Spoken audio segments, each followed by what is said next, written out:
Charlie Hebdo, c'était l'attaque contre des personnes qui avaient, voilà, en gros, parlé du prophète.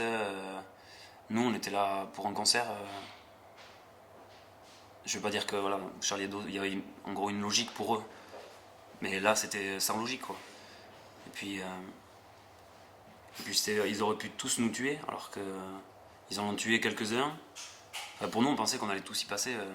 On pensait que même dans tous les cas, même s'ils ne nous tuaient pas tous là avec leur fusil, soit ils allaient tout faire sauter. On est venu passer le week-end à Paris pour donc voir 2 concerts au Bataclan.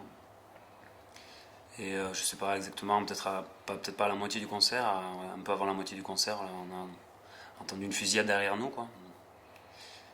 Et donc on est tous, je crois qu'on est tous tombés à terre dès le début. On croyait que on s'est tous un peu protégés. Moi, je croyais que c'était une blague. Enfin, au moment où on s'est un peu relevé, on a vu moi j'ai vu juste une silhouette avec une Kalachnikov. Et donc du coup, à partir de ce moment-là, voilà, on a tous couru vers là où on pouvait. Il y avait une porte de sortie à côté de la Seine, à droite, qui était la plus proche de moi. À partir de ce moment-là, j'avais perdu mes deux potes. Je sais pas où ils étaient, quoi. On pense plus à sauver sa peau. Donc voilà, on est tombé. Et donc voilà, il disait si on bougeait, ils tiraient. Donc enfin, il y en avait plein.